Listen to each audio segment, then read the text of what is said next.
Welcome to the deep dive. Today, we are focusing on something that you deal with absolutely every single day, whether you realize it or not, selling. Yeah, and before you tune out, because your job title doesn't have the word sales in it, stick with us. We aren't looking at sleazy tactics here. Right. No cold calling scripts or, high pressure dealership pitches.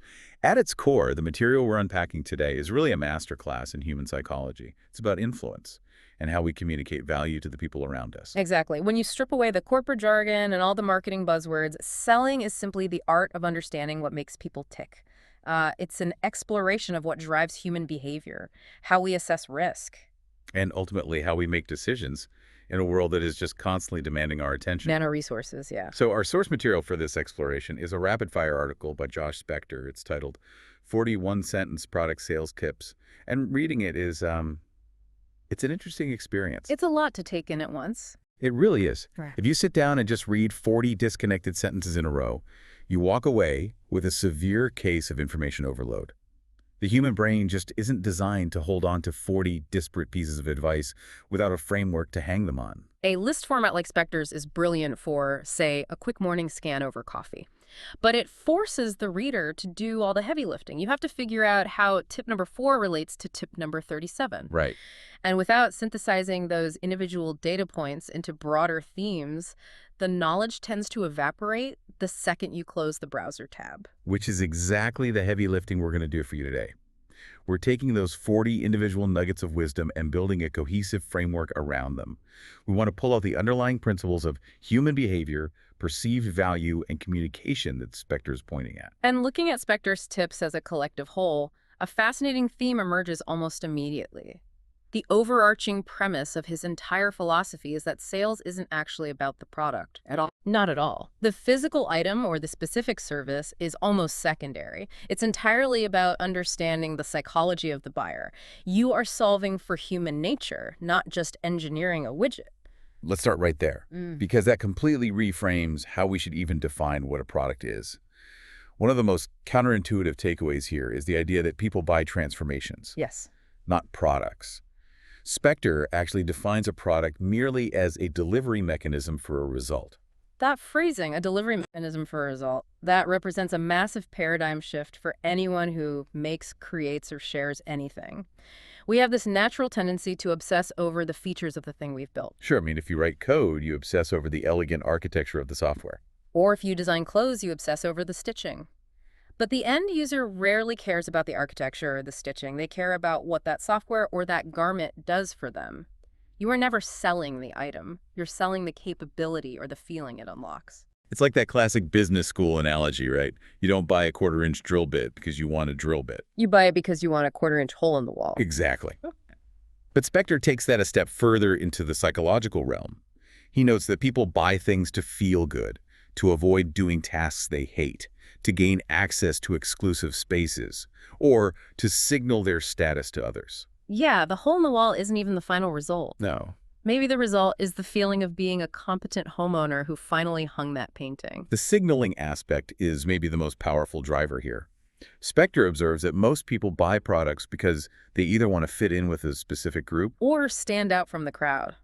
We are fundamentally social creatures. We use our purchases as tools to navigate our social environments and communicate our identity to the people around us. I was actually laughing when I read the part where he bluntly states that there are products people buy mainly to be able to say they bought them. Oh, absolutely. Think about a $200 plain white designer t-shirt. Right. The utility of that shirt is identical to a $10 shirt from a big box store. It covers your torso. But the entire value of the $200 version is the social cachet. It's the invisible label that tells other people, I am the kind of person who can afford to casually drop $200 on Connie. Which highlights a permanent fixture of the human condition. We often view ourselves as highly advanced, rational consumers living in a complex modern economy. Yet the underlying psychological drivers that dictate our purchases today, they are the exact same drivers that motivated people 50 or 100 years ago. The delivery mechanisms change. We buy digital subscriptions instead of encyclopedia sets now. But the desire to fit in, to feel secure, to save time, and to signal status remains entirely unchanged. Think about your last major purchase. Maybe it was a high-end jacket, a new car, or a piece of expensive productivity software. Did you buy the metal and glass of the car? Or did you buy the feeling of safety for your family? Did you buy the code in the software? Or did you buy the feeling of finally being in control of a chaotic work week? And viewing purchases through that lens leads to a critical realization about where creators and sellers should focus their energy. Spector argues that the first step to building a valuable product isn't brainstorming features, it's finding a valuable problem. A valuable problem. That problem over product mindset makes logical sense, but it seems like the exact opposite of how most people operate. We naturally want to invent something cool in our garage and then go out and find an audience who will appreciate our genius. That is the trap of the inventor's ego. It's infinitely easier to identify an existing painful problem that a group of people already have and then custom build a solution for it. Rather than manufacturing a product in a vacuum and trying to convince people they suddenly have a need for it. Exactly. You cannot force a market to want something it doesn't care about. If the problem isn't valuable to the consumer, the solution is worthless, no matter how elegantly it's designed. So if people are ultimately buying a feeling or a transformation to solve a valuable problem, that completely changes the math on what we can actually charge for that solution. It really does. Spector's take on pricing and value is fascinating, mostly because he throws the traditional accounting model straight out the window. He notes that price is not determined by what a product costs to make. It's determined solely by what a customer is willing to pay. We've been conditioned to think of pricing as this strict mathematical formula. You take the cost of materials, Right. add the cost of labor, tack on a standard 15% profit margin, and that dictates the price tag. But the open market is completely indifferent to your overhead costs. A fair price is literally whatever a human being will voluntarily hand over in exchange for the transformation you are offering. He gives this incredibly blunt two-word piece of advice. Charge more. But if I'm a freelancer, a consultant, or a small business owner listening to this, I'm probably terrified of that advice. The immediate fear is that if I raise my prices, I'm going to scare everyone away and ruin my business. How does he justify that risk? The justification lies in understanding price as a psychological signal rather than just a financial metric. People base their assumptions about a product's underlying quality and value largely on the price you set. Like, if you price a premium consulting service at $20 an hour. Exactly. Potential clients won't think they are getting a great deal. They'll assume you are inexperienced or that your advice isn't very good. The low price signals low quality. But by charging more, you're setting a cognitive anchor that tells the buyer to expect a high-tier transformation. There's a psychological barrier on the seller side, too. Spector mentions that you will never be able to sell a product for more than you personally believe it is worth. Your own conviction sets the invisible ceiling. If you don't genuinely believe your solution warrants a high price tag, you'll subconsciously self-sabotage when you try to communicate its value. That imposter syndrome is where many creators get stuck. They default to competing purely on price, offering the cheapest option to win business. But Spector warns that this is an incredibly vulnerable position. It's a race to the bottom. It is. If a low price is the only reason a customer chooses you, loyalty doesn't exist. The second a competitor figures out how to offer the same thing for $1 less, that customer is gone. That dynamic makes you rethink the whole concept of putting things on sale. We see businesses slashing prices all the time to boost quarterly numbers. But the insight here is that discounts generally only drive sales to people who are specifically seeking discounts. You aren't building an audience that values your transformation. You're just attracting bargain hunters who will abandon ship the moment the sale ends and the price goes back to normal. Let's take that a step further and look at how Spector redefines the concept of free. In the digital age, we're surrounded by free products, apps, newsletters, social platforms, software trials. But he is adamant that there is no such thing as a free product. Because even if no money changes hands, the customer is still paying with their time, their effort, and their attention. And attention is the most fiercely contested currency in the modern economy. Every time you ask a user to download a free app or read a free guide, you are asking them to spend their cognitive energy. Therefore, every single interaction a user has with your offering, even the free ones, is an investment. Yes. They are investing their time and they expect a return on that investment. That return could be a moment of joy, a shortcut that saves them an hour of busy work, or simply a feeling of being entertained. The transaction is still happening, it's just not happening in dollars. Exactly. So if we understand that we are selling transformations, and that price and attention are signals of value, how do we actually get someone to pull the trigger and say yes? That brings us to the mechanics of communication and the concept of cognitive friction. Spector distills the actual mechanics of a sale down to your ability to communicate three distinct things clearly. What a product is, What it does. and who it is for. It sounds almost insultingly basic. It really does. But if you spend 10 minutes browsing random software websites or listening to startup pitches, you realize how rare it is to find a company that actually answers those three questions without burying you in jargon. The enemy here is the curse of knowledge. When you build something, you understand it so intimately that you assume everyone else intuitively understands it too. You start using industry acronyms and complex explanations. Spector points out that confusion is the leading cause of product failure. If a potential buyer lands on your website and has to exert mental energy just to figure out what you are offering, they won't do it. They'll simply close the tab and walk away. He offers a counterintuitive strategy for fighting that confusion. The less a product does, the more likely it does it well. We often fall into the trap of feature bloat. We try to cram 20 different capabilities into a single offering, assuming that more features equal more value. In reality, it usually just creates noise and dilutes the core message. It creates friction. To get customers to say yes, you have to systematically... What does that friction actually look like in practice? It's the 10-page online checkout form that asks for your mother's maiden name when you just want to buy a pair of socks. Yeah. It's the pitch that is so convoluted you have to read it 3 times. Spector uses a very specific word to describe the buyer's mindset. Scary.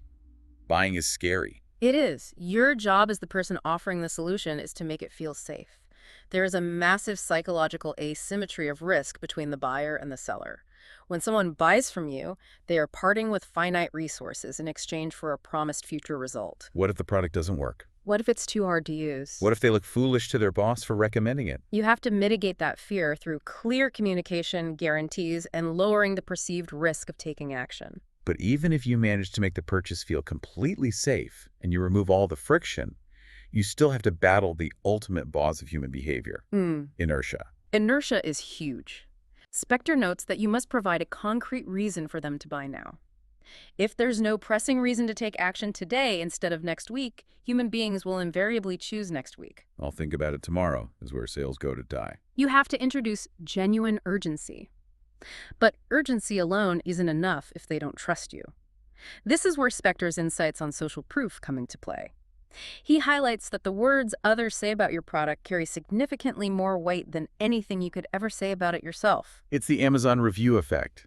If you are buying a $5 HDMI cable, you will still scroll down to read reviews from complete strangers. A polished marketing campaign with a multi-million-dollar budget means nothing if 3 random people on the internet say the cable broke after a week.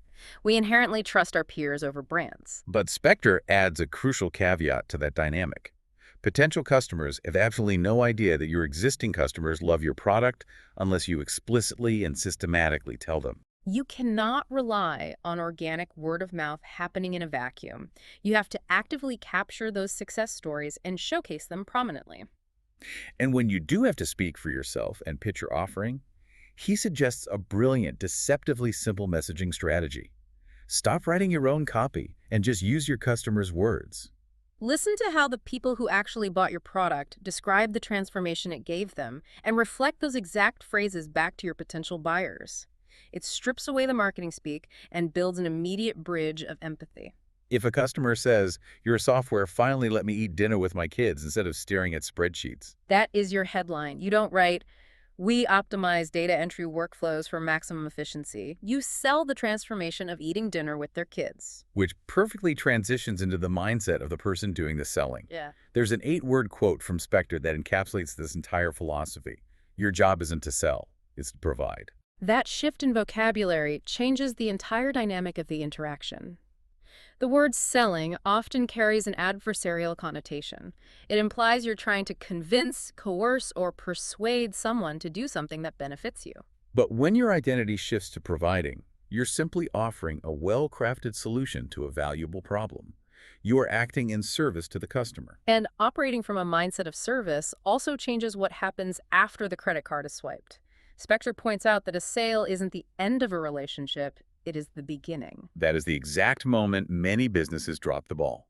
They pour all their resources, time, and budget into customer acquisition. And once the prospect converts, they are ignored. But the strategies required to get someone to buy are entirely different from the strategies required to turn that buyer into an advocate who will tell 10 other people about your product. Advocacy requires ongoing nurturing and delivering on the promised transformation long after the initial transaction. How do you ensure you're building something that actually delivers on that promise and generates that word of mouth? Spector says great products emerge from having continuous conversations with the people they are meant for. You don't retreat to a cabin in the woods, build something in total isolation, and then emerge hoping the world will love it. It has to be an active, ongoing dialogue with the market. Part of that dialogue is realizing who the product is not for. Spector offers a very liberating concept here. A product only has to be valuable to the people who buy it. You do not need to please everyone. In fact, if you try to design a solution that satisfies the entire world, you usually end up with a diluted, confusing mess that pleases no one. Embrace your niche. If your target audience loves it, the opinions of the people outside that audience are completely irrelevant. There's an interesting tension Spector brings up regarding the balance between the quality of the product and the skill of the seller. He notes an inverse relationship. The stronger your product is, the weaker you can be at sales, and vice versa. If you have engineered a solution that perfectly addresses a deeply painful, urgent problem for a specific group of people, the product will do the heavy lifting. You don't need to be a charismatic negotiator to get them to buy. Conversely, if your product is weak, or if it solves a problem nobody really cares about, you're going to have to rely on aggressive sales tactics, massive ad budgets, and constant discounts just to push it uphill. The ideal scenario is a highly effective product paired with clear, empathetic communication. But the strength of the transformation is the foundation.